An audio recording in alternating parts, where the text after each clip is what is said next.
less than a year ago, Carson Beck was literally the odds-on favorite to be the number one overall draft pick and the odds-on favorite to win the Heisman. How do we get Beck back to 2023 form?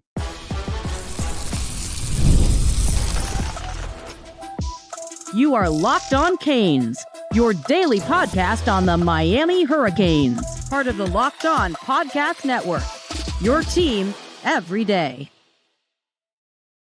And nobody's saying Beck didn't have a good year or a really good year in 2024, but 2023 was the year that shot his stock to the moon. I am Alex Donno. Happy Friday, by the way. We made it. Thank you so much for making Locked On Canes your first listen and your first watch today. We're available free wherever you get your podcasts. We're free on YouTube. We're part of the Locked On Podcast Network, your team every day. Today's episode is brought to you by FanDuel. Right now, new FanDuel customers can get $150 in bonus bets if your first $5 bet wins. We're going to talk about today with our awesome guest. We'll talk some Miami recruiting because you have, let's not forget about a now a 2025 prospect who's going to be deciding in about a month. Will Miami be the spot for Javari Flowers? Is Miami moving up the list for Vodney Cleveland, one of the top defensive tackles in the class of 2026? We'll talk about who's reportedly standing out in offseason workouts. But as we bring on the man, the myth, the legend, Larry Blustein, you know, Blue, I wanted to start out with Carson Beck today because I was couldn't sleep last night. Was up very early this morning, and I'm weird when I'm up like early in the morning. I'm like, let me go through some YouTube and watch some highlights. And I went down a Carson Beck rabbit hole, and I'm watching his highlights or his tape, as we like to call it in the biz, from 2023 and 2024. And I was watching this breakdown that Jordan Palmer was doing on Beck. This was before the 2024 season started. So this was coming off his 2023 year, with the 4,000 passing yards, when he was on top of the world, when he had Brock Bowers and Ladd McConkey and a better running game, better offensive line, all that. And Jordan Palmer in this, blast from about August of last year reminded me that at that time, before the 2024 season, Carson Beck was considered the favorite to win the Heisman Trophy and the favorite to be the number one overall draft pick in the draft that's coming up in a couple of months. And so we're not that far removed from that, Blue. Can Carson Beck bring his stock at Miami back to where it was or close to where it was in Georgia coming off of that year? Yeah, first of all, thanks. Appreciate you having us. And I thought you were going to start with, did anybody find Carson Beck's car? I want to get to that. They found one of the cars. They did find one of the cars. There's still one missing, though. Yeah, that's, I guess, least of his problems these days. Yeah.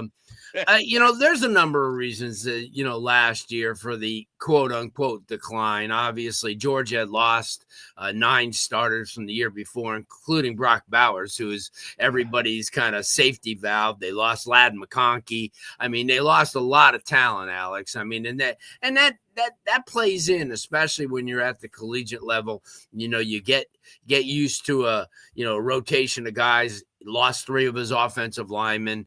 So a lot of things kind of changed in that way because of his familiarity with everything that put him in a position to be that Heisman Trophy candidate or to be one of the top picks, in the draft. And he still has a talent.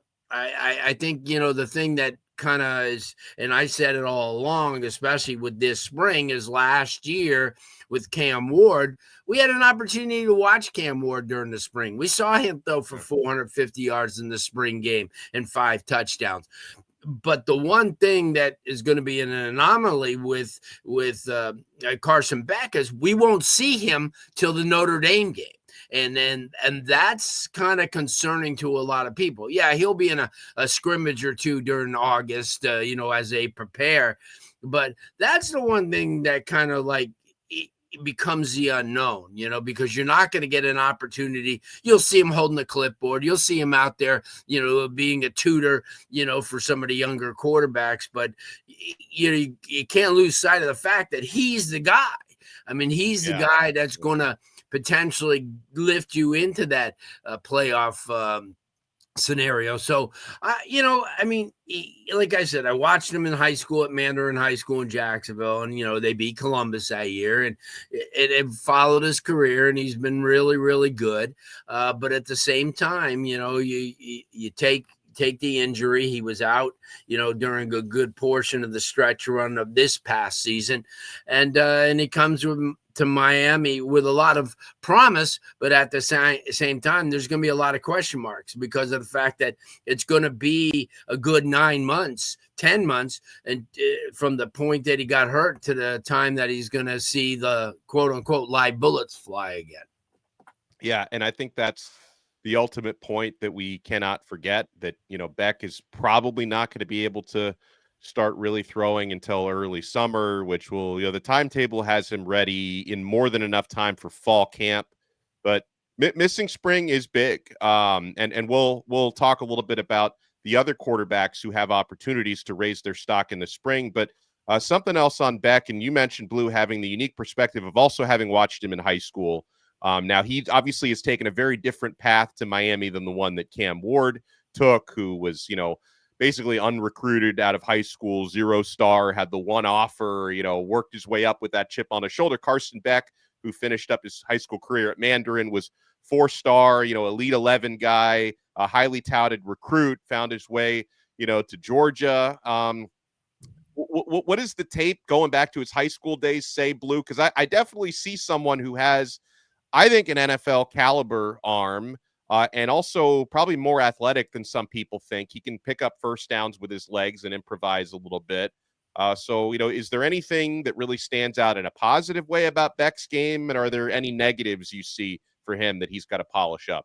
Well, let's start with the negatives. And the only negative there would be is now being out, and not having that consistent flow that took him to the end of last season and ushered him into spring this year. But other than that, he's still the package. I mean, he still has everything, great arm strength, tremendous vision.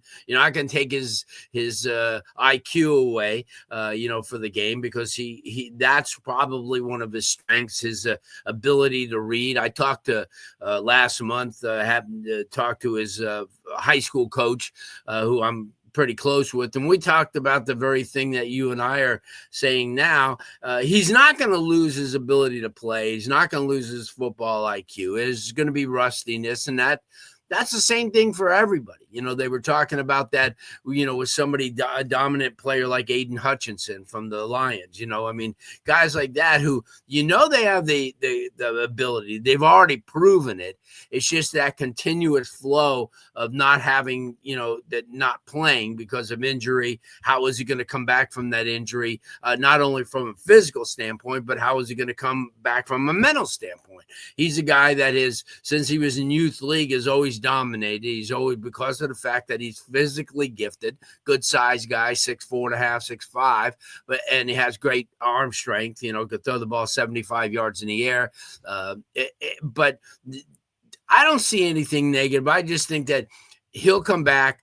I think being around, people, put that are, guys that are, like Emory Williams and, people like that who he's going to be working with and obviously getting them ready, just for the what if scenario. But I think he's going to be fine. He comes aboard here, but, it's going to take, and the other thing, and I think Cam Ward even found this out, you have to have time to acclimate yourself with your new surroundings. And Miami, remember, Miami has nobody coming back as a receiver and a tight end. Yeah. And so that's the valuability, and hopefully he could get with them, just work with them from a mind standpoint every day and watch film and say, hey, listen, this is, taking a look maybe at Elija Lofton or, some of the other receivers that'll be, stepping in and saying, here, look, you see, this is what I'm used to. You see the break that Bowers has. You see the break that McConkey has. You see, so how this running back comes out of the backfield and what I use. So that's the only way that right now that he could do it, because he can't do anything from a physical standpoint. But He'll be fine. He'll be fine. He's, this is a big year for him for a lot of reasons. And so, this is his draft stock that he's working with. This is something that's going to, for the next year and set himself up, to be a top tier quarterback, which he should be going in. I would believe. And as you said, 2 years ago when the year ended, he was supposed to be the number one pick this past year. And strange how things work out, though. It sure is. And thankfully, the road led him to South Florida. We have a lot more to get to on this episode, including I want to get Blue's insights on some of the players that are reportedly stepping up during offseason workouts. I want to get scouting reports on a couple of Miami's most important recruits for the class of 2026. Well, one from the class of 2025 because he reclassified.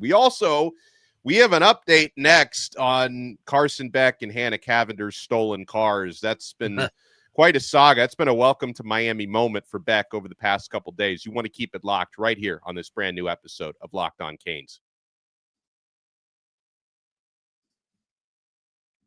I already know you're keeping it locked to FanDuel. I mean, my goodness, guys, the NBA, we're getting back to real games. I know we had the All-Star break. We had our All-Star props, which were fun. But when those games tip off, the NBA action is just getting started. And there's no better place to get in on it than FanDuel, America's #1 sports book.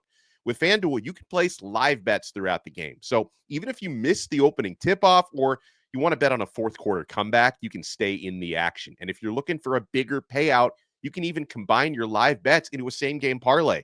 I love using FanDuel's live betting feature because it keeps every moment of the game exciting. Whether I'm backing my team for a late-game rally or I'm picking a player to hit a clutch three, I never feel like I missed my chance. Plus, the app is easy to use, and when you win, you get paid instantly. Right now, new FanDuel customers can get $150 in bonus bets if your first $5 bet wins. Just visit FanDuel.com to join today. That's FanDuel.com for your shot at $150 in bonus bets. Make every moment more with FanDuel, an official sports betting partner of the NBA. Thank you for making Locked On Canes your first listen and your first watch today. For your next listen, make sure you check out Locked On ACC. Kenton Gibbs and I will have a new episode tonight, Friday night, talking some ACC football, ACC basketball as we inch closer to the conference tournaments. We're available free wherever you get your podcasts, and we're available free on YouTube. We have with us Larry Blustein, South Florida high school sports expert, host on 560 WQAM, the Sixth Ring Cane. Check out all his work as well at Prep Red Zone Florida. The man is everywhere at once, and we certainly appreciate that. So, Blue, you referenced earlier the Grand Theft Auto that happened in South Florida. This is actually pretty scary when all the details came out, and I'm really thankful that that Beck and his girlfriend Hannah Cavender, that they weren't harmed or anything, because the people who stole their 3 cars, 2 of them have actually been recovered, 2 of the cars, and 1 arrest has reportedly been made, according to Andy Slater, who's been all over the story. So 4 individuals broke into their house wearing masks. They got the keys to their cars from the living room, and then they drove 3 cars away, 2 luxury cars. Beck has a Mercedes and a Lamborghini. Hannah had an SUV. And I guess they've managed to recover the Mercedes and the SUV. The Lambo, which is probably really the one that they wanted back, apparently is still at large somewhere. But Blue, the detail of folks actually broke into their house, a home invasions are no joke, man. So I'm glad that no one was harmed and there was no sort of altercation, because the details of that are pretty frightening. Well, we're seeing that now. I mean, we saw it with Joe Burrow, and we saw it with Pat Mahomes, and how their houses are being broken into. And it's funny because my wife and I were watching this, and I said, with all the millions and millions of dollars they have, you wouldn't have this ultimate freaking I would just pay somebody to sit there. I mean, it's strange how that happens, because you look at I'm sure Pat Mahomes isn't worrying about what cheese pizza to order, because of the price. So you figure at these places like that they'd have enough security that people would, no way would they even come close to being, getting, on their grounds, let alone in their house, So, I mean, from that standpoint, but I mean, just to thank God that they're okay. I mean, you're obviously going to replace a car, but, and we're living in a crazy society, especially because both both Hannah Cavender and Carson are, they're celebrities. They're public figures, I mean, especially, you look at Hannah Cavender, between her and her sister, they have over 75 million followers on their platforms. So yeah, crazy society, but certainly you could just have to hope for the best, and just this, like I said, crazy society we're living in, and kind of all bets are off. Sure are. And if anyone, if you see a Lamborghini around South Florida, like there's a lot of Lamborghinis in South Florida, but there is a chance that might be Carson Beck's car. So make sure you report it. That's not the kind of car that you're kind of gonna hide. I mean, if they took my Hyundai, but I will say though, like if we lived in like Toledo, Ohio, or something, probably like you see the Lambo, that's the one. Oh, in South Florida, maybe not. Yeah. Well, I'm sure they're not best messing with your Jeep or my Hyundai. So it's like. Well said. Well, we got Larry Blustein with us, and I appreciate. I was watching the guys from Canes Insight yesterday, D Money and Peter Ariz. And by the way, I reached out to D Money. He's probably going to be joining us early next week on an episode, and he was bringing up some players that he's hearing feedback on that are really doing well in the offseason workouts, and someone I'm really happy to hear about this young man thriving. And better than anybody what he went through last year. And that's Amari Wallace, who had that really bad offseason leg injury, broken leg, and he has recovered very quickly, Blue. There was even talk from one of his high school coaches mentioned that he actually would have been healthy enough to play in the playoffs had Miami Central been eligible, that he recovered that quickly, which is great to hear. But it's also great to hear that Wallace, who's enrolled early at Miami, former 4-star defensive back, is healthy enough to go through these offseason workouts with no restrictions. D Money even said that, and these aren't full scrimmage situations going on, but that he had 3 interceptions in workouts the other day, which is great to hear for Amari Wallace. What kind of a player is Miami getting with him? Yeah, big time kid. And it's funny that you mentioned his recovery. And during the season, I saw him a lot on the sideline, on the crutches, and then all of a sudden, as the season grew longer and longer, he was without him. And he even came walking up to me, and I'm thinking, wow, well, that's crazy. He's a beast. I mean, let me tell you, he was easily regarded as one of the best in the country last year. And certainly somebody who, as a junior, just, put himself in a position, from physical standpoint, from a talent standpoint, that I thought was easily as good as anybody in the country. And he kind of backs that up. Yeah, it's no surprise. And when healthy, he's going to get in that lineup. He will. Yeah, it's just, you look at O.J. Frederick last year, and a lot of people really hadn't heard much about him because of his athletic ability, because of his ability to pick things up quickly and play. I think you're looking the same thing with Wallace, maybe even greater, because Wallace had that physical, ability for the last 3 years, since he was in the 9th and 10th grade, they were talking about him. Yeah. He's a big-time kid. I'm glad that D Money had heard some really good things about him. I heard the same, from some people down there that, he's picking things up quickly, smart guy anyway. And, he's good. That Mario Cristobal knew what type of player he was getting. Believe me, we had talked about that, in the same quote unquote, in the same breath as, a Ben Hanks Jr., I mean, that type of guy. You don't see those players too much, but glad to hear that. And I think as he progresses, he's going to find his way on that field pretty quickly. Yeah, and it's good to hear about defensive backs doing well. I know that was not a good area for Miami last season. And in fact, another freshman defensive back is getting praise, Chris Ewald Jr., Blue, from Chaminade. And you talk about iron sharpening iron. I mean, this is a guy who, when he was at high school, had to cover Jeremiah Smith, Josiah Trader in practice. He got to play with Zaquan Patterson as well in that defensive backfield. Chris Ewald Jr. Blue is someone that I feel like he doesn't get talked about enough in terms of what he's going to bring to the U. Well, it's kind of strange because you got to remember back in the 10th grade, he committed to Michigan. And a lot of people had said, I'm not real sure about that. I mean, he's kind of smaller.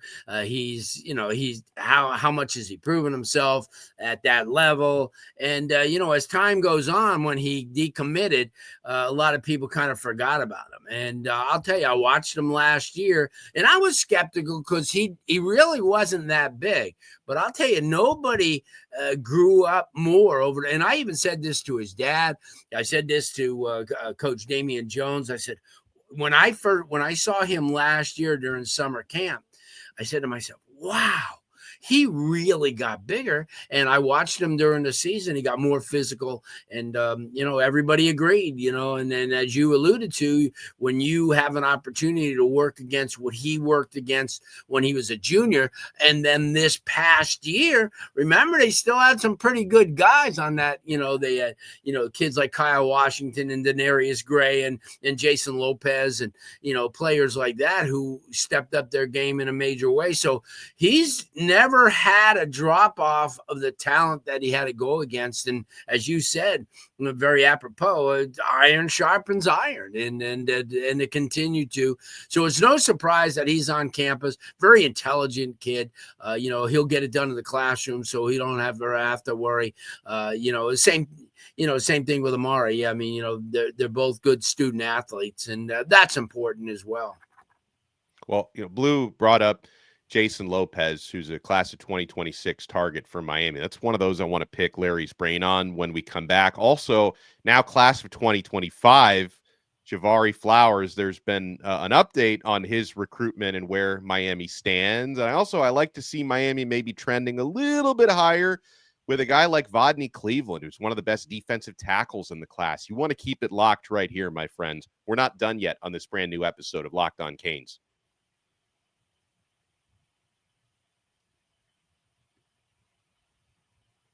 Thank you for making us your first listen and your first watch today. Make sure you also check out Locked On College Football. Spencer McLaughlin, who hosts that show, does an awesome job taking you through all the big offseason storylines, everything from expectations, spring football focuses, NIL, transfer portal, all that good stuff. Locked On College Football, like this show, is available free wherever you get your podcasts and available free on YouTube. Blue, you mentioned another Chaminade stud who's class of 2026. He's a stud on basketball and in football, draws a lot of comparisons to Xavier Restrepo, and that's Jason Lopez. And yeah, we've heard a lot over the past month or so how, Miami is really turning up the heat for Lopez. I understand he's a Miami fan and he's a big Restrepo fan. So hopefully a lot of these things will play into Miami's favor, but I'd love to hear your scouting report on Lopez. Yeah, he's a whole different level kid. And the thing is, and I've been watching him since the 9th and 10th grade at True North in Miami, when I first saw him. And actually I saw him on the basketball court. And somebody said to me, says, I think he dropped like 27 against Columbus, who is no joke.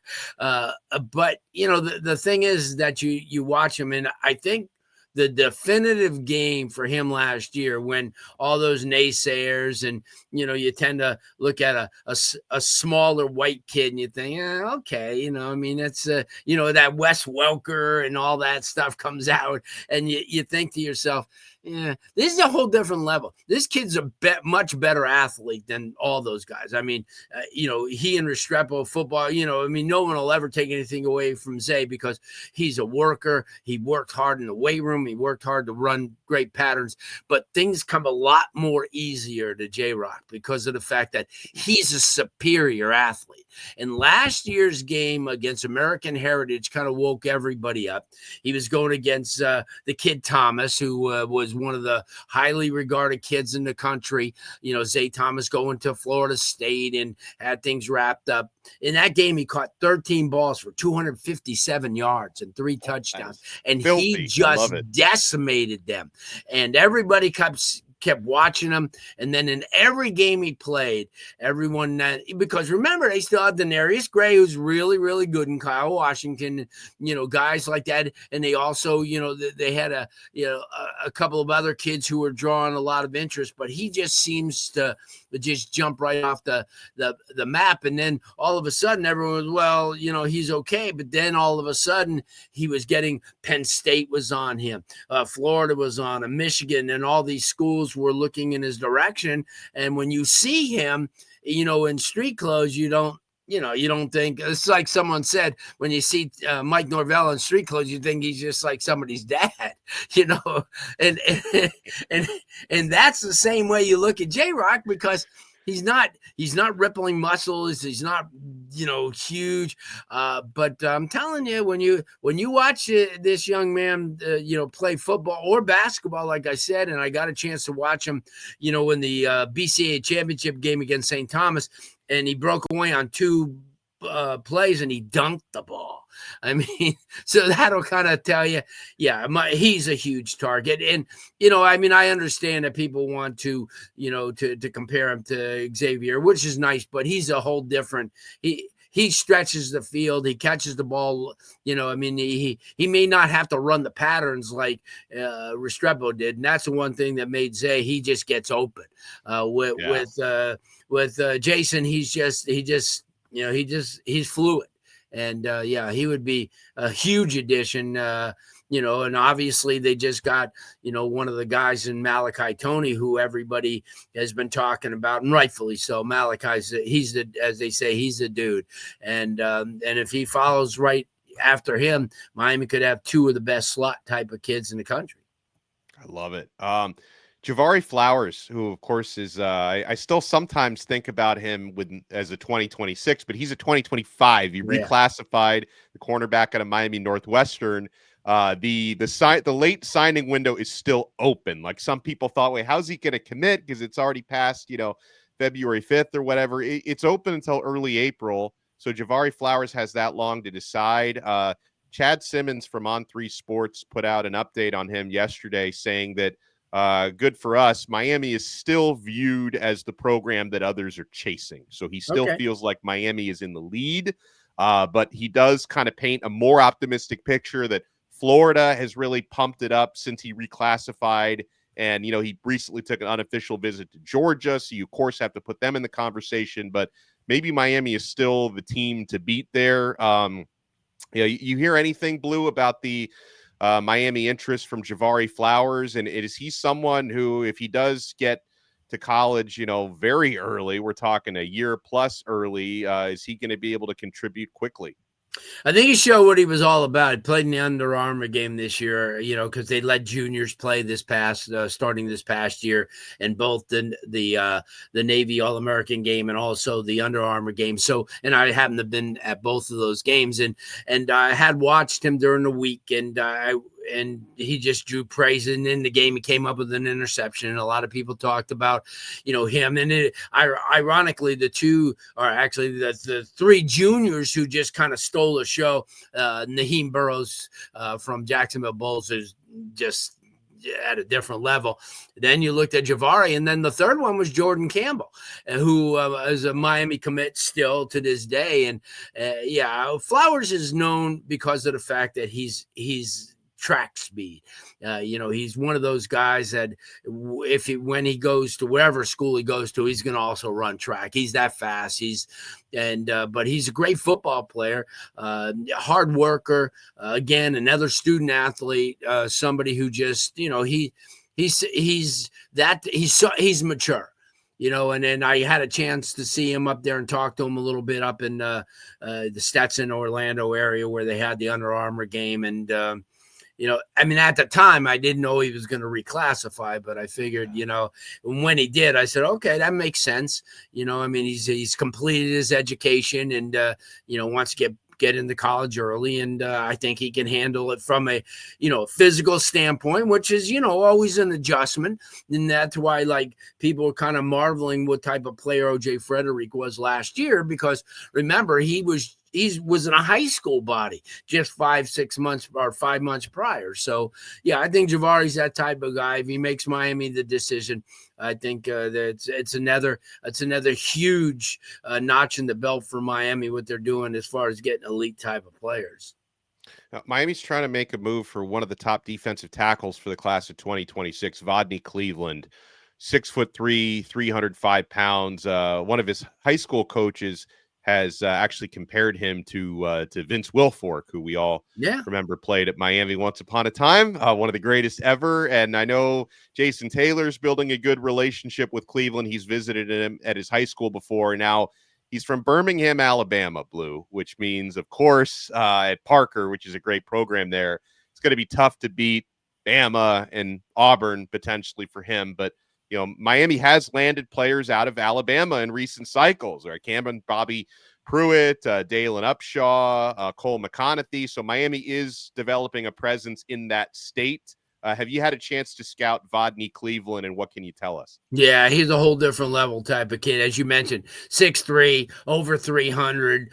He moves extremely well. He's very strong. As you mentioned, playing in the city league, in Birmingham, they have a lot of great talent that have come out of there. A lot of big line prospects that continue to come out, and obviously, as you mentioned, Alabama is going to be a tough team to beat because of the fact they've done so well with their linemen, and especially the area, Jefferson County and in Birmingham and all those areas like that. They've always done extremely well. Not the pressure that a lot of guys have because there's so many, but as you mentioned, Arkansas is huge on him. I know that Florida, especially with Coach Gerald Chapman, he was on him early on as well. Colorado, this guy's excuse me, he's a different level type of player. I mean, he moves extremely well, and I know that a lot of the people that have watched him play are, as you mentioned, seeing he's just going to get bigger and stronger and more knowledgeable. But Miami lands at least gets in the mix with somebody like that. They're going to do themselves well. He's a upper tier type of kid, national, player, top 50, top 60 type of kid. So, and moving quickly towards that 5-star status. I love it. Larry Blustein does an incredible job, and his radio show on 560 WQAM, which I have the pleasure in a couple of weeks, I'm going to be filling in for Blue, which is going to be a lot of fun. I'm just going to try to keep the seat warm for you, Blue. Tell us about your next episode coming up. Are you on this Monday, and what can fans expect? Yeah, we'll be on next Thursday. As kind of this time of year, you're kind of a lead into the Heat and the Panthers, and but that's okay. Like last week, we had a really, really good show. New head coach at Miami Central, Derek Gibson, joined us. We talked a little bit about him, talked a little bit college. We went to, last week, what's going on now is you still have these showcases that are going on, trying to get these 2025 players.